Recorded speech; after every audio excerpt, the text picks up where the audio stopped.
गुरु प्यारी साध संगत जी, राधा स्वामी जी। गुरु प्यारी साध संगत जी, इस संसार में हर इंसान ने कभी ना कभी किसी न किसी से कोई ना कोई कर्ज लिया होता है। चाहे एक गरीब आदमी हो या अमीर, सबको पैसे की ज़रूरत पड़ती ही है। अमीर बैंक से मोटे मोटे लोन ले लेते हैं और गरीब या मिडिल क्लास लोग आपसी रिलेशंस में एक दूसरे से पैसे का लेन देन करते रहते हैं। लेकिन कुछ लोग ऐसे भी होते हैं जो कर्ज तो ले लेते हैं, लेकिन बाद में किसी मजबूरी के चलते वो बेचारे कर्ज चुका नहीं पाते और उसके बाद कर्ज देने वाला आदमी उन पर दबाव बनाता है। आज मैं आपको एक ऐसी साखी सुनाने जा रही हूँ जिसको सुनकर आपको पता चलेगा कि कौन से ऐसे कर्म की वजह से कोई इंसान कर्ज के नीचे दबकर ही पूरा जीवन काट देता है। दिन रात मेहनत करके भी वो अपना कर्ज नहीं चुका पाता और कर्ज देने वाला व्यक्ति कर्ज लेने वाले व्यक्ति पर सारी उम्र दबाव बनाए रखता है और इस वजह से उस इंसान को समाज के सामने बेइज्जत होना पड़ता है। कई बार हम ये भी देखते हैं कि कुछ लोग बैंक से लोन लेकर गाड़ी या घर खरीद लेते हैं, लेकिन बाद में किश्त ना चुका पाने पर बैंक वाले घर और गाड़ी को अपने कब्जे में ले लेते हैं, जिस वजह से लोन लेने वाले इंसान को शर्मिंदगी उठानी पड़ती है।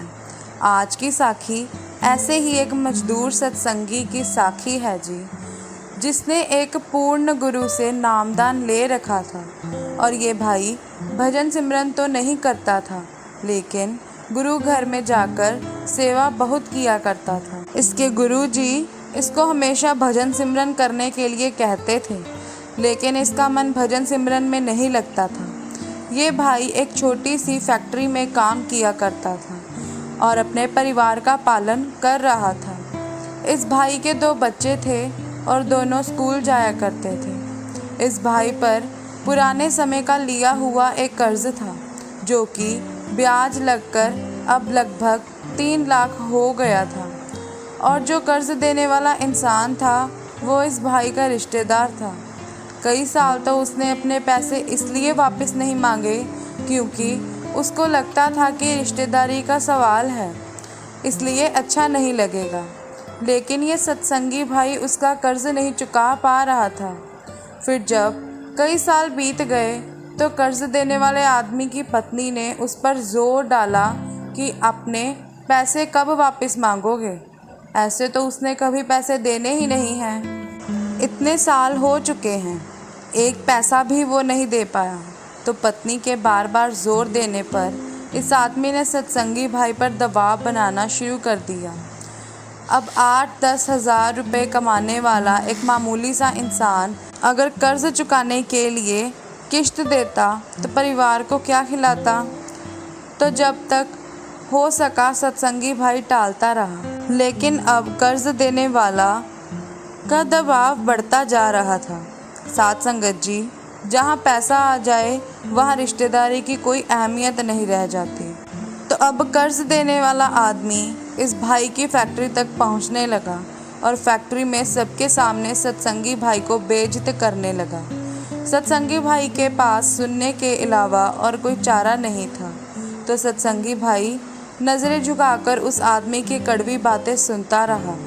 अब उस आदमी ने दबाव इतना बना दिया कि 2-3 आदमियों को लेकर इसके घर तक पहुंचने लगा था और घर के बाहर से ही ज़ोर ज़ोर से चिल्लाने लगता, जिससे कि पड़ोस वाले भी बाहर आ जाते और इस वजह से अब इस सत्संगी भाई की फैक्ट्री में और अब पड़ोस में भी बहुत बेइज्जती होने लगी थी। पड़ोस वाले भी बातें बनाने लगे थे। सत्संगी भाई इस वजह से बड़ी ही परेशान रहने लगे। एक बार इनके गुरुजी इनके शहर में आए तो सत्संगी भाई अपनी पत्नी और बच्चों के साथ गुरुजी का सत्संग सुनने के लिए गए और सत्संग के बाद सत्संगी भाई अपने गुरु से मिले और उन्हें अपनी परेशानी के बारे में बताया। उसने कहा कि गुरुजी, आप तो जानते हैं मैं डेरे में इतनी सेवा करता हूँ, लेकिन फिर भी मैं इतना परेशान रहता हूँ और अपना कर्ज चुका नहीं पा रहा।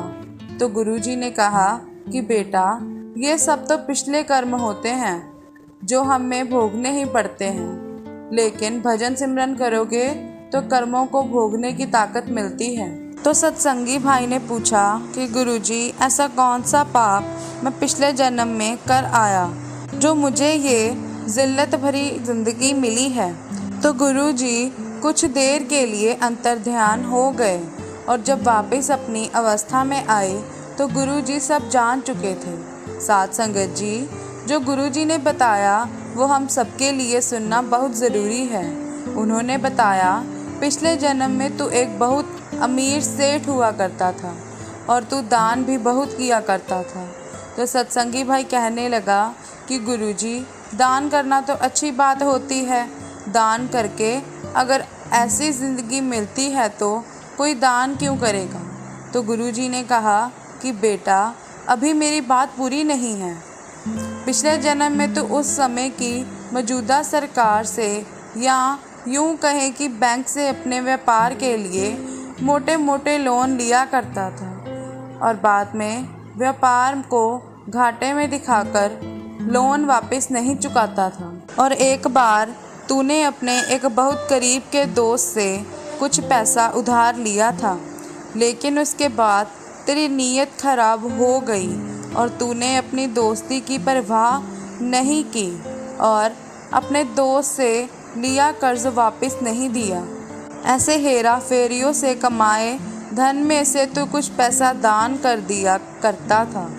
तुझे ये लगता था इस काली कमाई में से कुछ पैसा दान कर दूंगा तो मालिक तुझे बख्श देगा, लेकिन तू दान करता था तो तुझे खुद पर अहंकार होता था और जब भी तू किसी मंदिर में या किसी धार्मिक स्थान पर दान करता था तो तू वहाँ अपनी दान की गई राशि की अनाउंसमेंट करवाया करता था, जिससे कि समाज जान सके कि तू कितना बड़ा दानवीर है और तू चाहता था कि सब लोग तेरी जय जयकार करें। और जब तू गरीबों को लंगर खिलाया करता तो तू खुद को बड़ा और उनको छोटा होने का एहसास करवाया करता था। तू ये सब भूल जाता था कि खिलाने वाला तो वो मालिक होता है और हम तो सिर्फ़ एक ज़रिया बनते हैं। फिर आगे गुरुजी ने बताया कि बेटा, एक एक पैसे का भी हिसाब देना होता है। पिछले जन्म में जब तूने कर्ज लिए थे तो तू जानबूझकर वापस नहीं करता था। उस समय तो बहुत सक्षम था कि तूने कर्ज को वापस कर सके, लेकिन तेरी नीयत उस समय बहुत ख़राब थी और इस जन्म में भी तूने कर्ज तो लिया, लेकिन इस जन्म में मालिक ने तुझे ऐसा बना दिया कि तू कर्ज के नीचे ही पूरी उम्र काट रहा है। मालिक ने तुझे इतना गरीब बना दिया कि तू चाहता तो है कर्ज को वापस करना, लेकिन तू कर नहीं पा रहा। फिर ये सत्संगी भाई पूछने लगा कि गुरुजी, पिछले जन्म में मुझसे जो गलत कर्म हो गए, अब इस जन्म में मुझे कब तक ये सब भोगना पड़ेगा। तो गुरुजी ने समझाया कि बेटा, भजन सिमरन में बड़ी ताकत होती है। जब कोई जीव भजन सिमरन करता है तो धीरे धीरे पिछले कर्म कटने लग जाते हैं और मालिक की कृपा होने लगती है। पिछले जन्मों का हिसाब तो देना ही पड़ता है, लेकिन भजन सिमरन करने वाले जीव के हिस्से में आने वाली सूली को वो मालिक शूल में बदल देता है।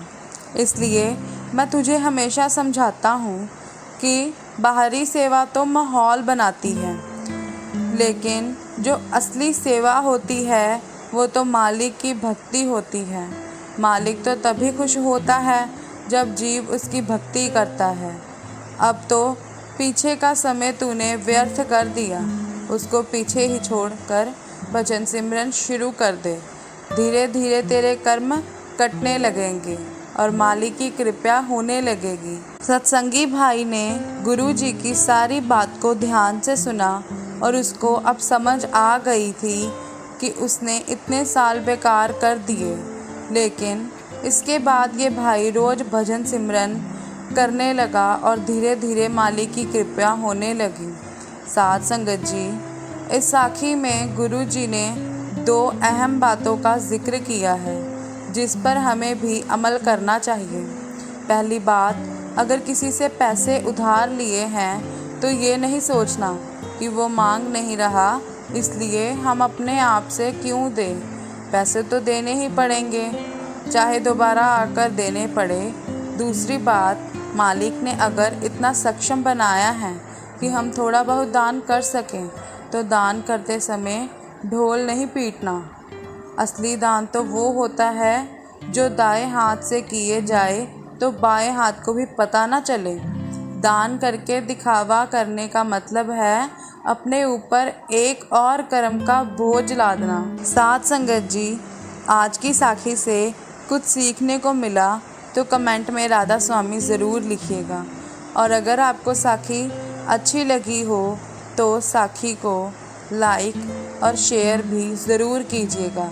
साखी को और भी सत्संगी भाई बहनों के साथ शेयर करें ताकि वह भी बाबा जी की दी गई सीख को सुन सकें और उस पर अमल कर सकें। गुरु प्यारी साध संगत जी, अगर आपने चैनल को सब्सक्राइब नहीं किया तो चैनल को सब्सक्राइब भी ज़रूर कर लें ताकि बाबा जी की प्रेरणादायक साखियाँ आप तक पहुँचती रहें। राधा स्वामी जी।